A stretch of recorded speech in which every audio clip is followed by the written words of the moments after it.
আমাদের মধ্যে কেউ কেউ আর কোনোদিন সেই মানুষটার দেখা পাবে না, কথা বলতে পারবে না, স্পর্শ পাবে না, যাকে সে রোজ দেখতে চাইতো, কথা বলতে চাইতো, জড়িয়ে ধরে থাকতে চাইতো।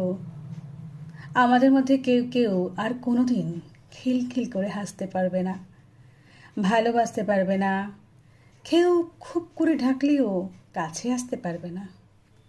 আমাদের মধ্যে কেউ কেউ খুব টুকরো টুকরো হয়ে আছে ভিতরে ভিতরে, মিছে আলোর আস্তরণে ঢেকে রেখেছে নিজেকে। ভালো আছি বলা এমনভাবে রপ্ত করে নিয়েছে যেন দুয়ের ঘরের নামতা। আমাদের মধ্যে কেউ কেউ কোনো দিন প্রতিশোধ নিতে পারবে না, দোষারোপের আঙুল তুলতে পারবে না, লোকসমাজে বলতে পারবে না কে ভেঙে ফেলেছে তাকে ভিতর থেকে।